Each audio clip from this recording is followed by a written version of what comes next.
Guys, it is done. Ruben Amorim to Manchester United, and it's hard not to get excited about this. Breaking: Manchester United are set to pay the €10 million exit clause for Ruben Amorim to become the next manager. Here we go. Sporting confirmed formal communication received from Manchester United for Amorim to be appointed. Amorim has already said yes. We spoke about this in my live show earlier today. We knew it was happening. We knew we were getting Ruben Amorim in. But what an exciting time that is. Now, look, there is some concerns. We got super excited when we got Ten Hag from Ajax. And look, that didn't end out the best. But I want to talk mostly about the positives. I want to talk about how we could be setting up United. I've already done a video in more detail about that. I want to talk about the midfield, the use of Aguero Mayo, what this would mean, and why this is a really smart appointment. I think at the end of the day, half the price it would to cost. Thomas Frank would have cost us about £15 million. He's cost us about £8 million, which is €10 million. I think it had to be done. There's question marks over why we just didn't do this in the summer and why they waited so long. And maybe that's because Ashworth and Barada just weren't in place. But I think there's a lot of things to be positive about. I think Aguero, Mayo, Højlund are three players I'm really excited to see under Ruben Amorim. Amorim delivered Sporting's first league title in 19 years in his first season, the first league title won in 19 years, and he won the domestic cup with them. Just to point out as well that Sporting don't quite spend the same amount of money as Porto and Benfica, so we had to compete with Porto and Benfica. It's difficult, the Portuguese league, because there are some good teams in there with a lesser budget and won. Finished second in the league and claimed another domestic cup in the 21-22 season. He did then finish fourth in his third season. It was a bit of a disappointing season, but one thing he showed is he's able to bounce back. The next season he finished top of the league. He massively made some tweaks to his system, adjusted his rest events, and got Sporting back on track, which shows he can make those adjustments. And in the 24-25 season, right now, they're currently top of the league. Now, look, I'm going to talk, there is some similarities to Ten Hag, okay? Obviously, everything he's doing at Sporting is as good as everything that Ten Hag was doing at Ajax, winning the league, playing good football, bringing through young players, developing these talents. Ten Hag did that at Ajax. He's doing that at Sporting. He could come to United and he could end up in the same fate as Ten Hag. We sacked Oli, we got excited that we got Ragnick Kingsley, plays good football. Ragnick came in, it got worse. So I think Ruben Amorim's a great appointment, and I think we will improve, and I think that this could be a very successful appointment, but I think we have to lower expectations to an extent and remember that these players are just not as good as maybe we think they are. That, yes, while Ten Hag needed to be sacked, the majority of the fault was Ten Hag. Some of it is on the players as well. Ruben Amorim's got to get these players going. The similarities with the high pressing, the similarities with the sort of the midfield's been left exposed at times, although Ruben Amorim's altered that a lot better.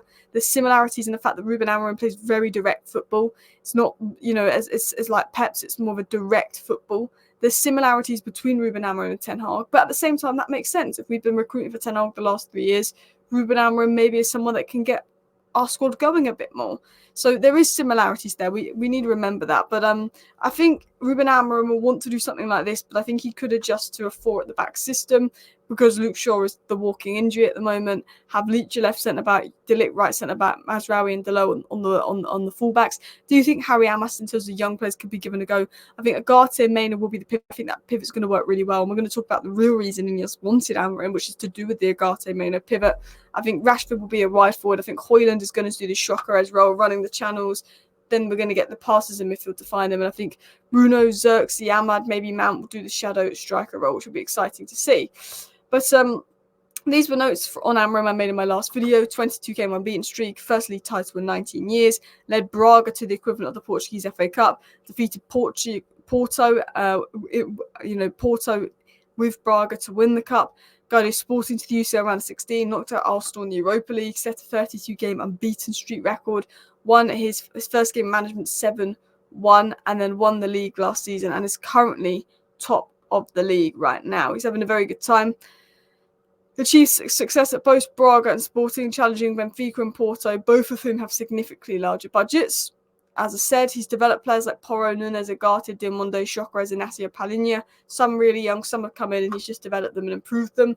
I did a tweet saying that, Nunes was a really good midfielder at Sporting. Palinha was a really good midfielder at Sporting. Human's obviously a really good midfielder that's still at Sporting. And Agate was a really good midfielder at Sporting, and how he was able to sort of get his midfielders looking good and playing well. I think one of my biggest concerns around Ten Hag is how bad the midfield's been under Ten Hag, and how that, to be honest, I don't even think it's Casemiro's fault.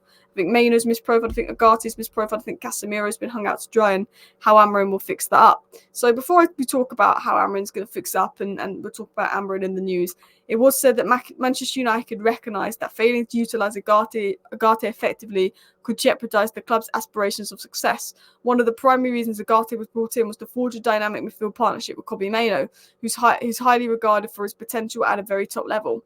Amorim's approach to player management development could provide an effective environment for both Agate and Mainoo to thrive, with Agate's defensive prowess and Mainoo's creativity and vision.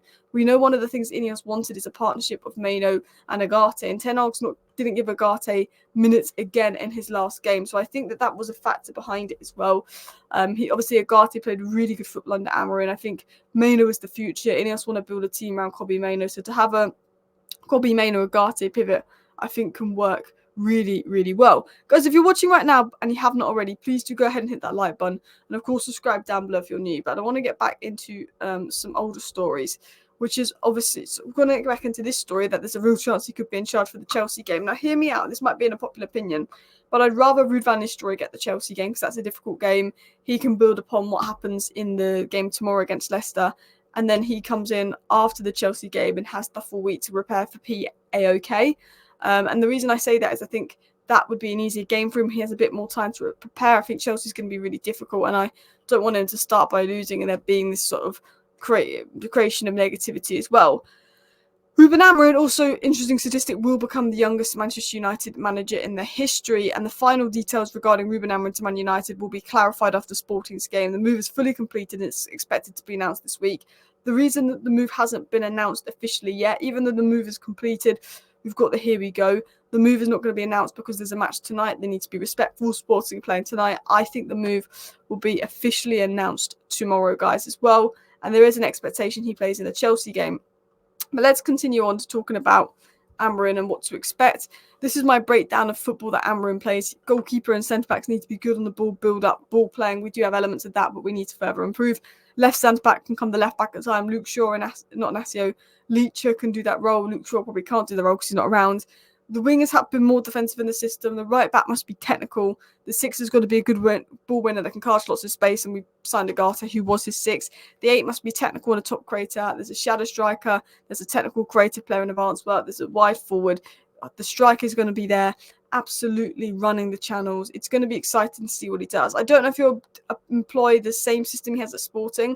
I think there could be changes because of the system we've got at United, but I think Ruben Amorim to Manchester United is a very, very exciting appointment. I think it's a very good move, but I don't want to get overexcited and overhype it up because there's a lot of similarities between his Sporting side and Ten Hag's Ajax side, and it didn't translate to the Premier League. There's other worries at the fact that basically Gyökeres has outperformed his XG more than anyone else because he's so clinical, and we're not clinical. So are they scoring loads of goals because they're extremely clinical, and now is he going to score less because he's at a team that's not clinical?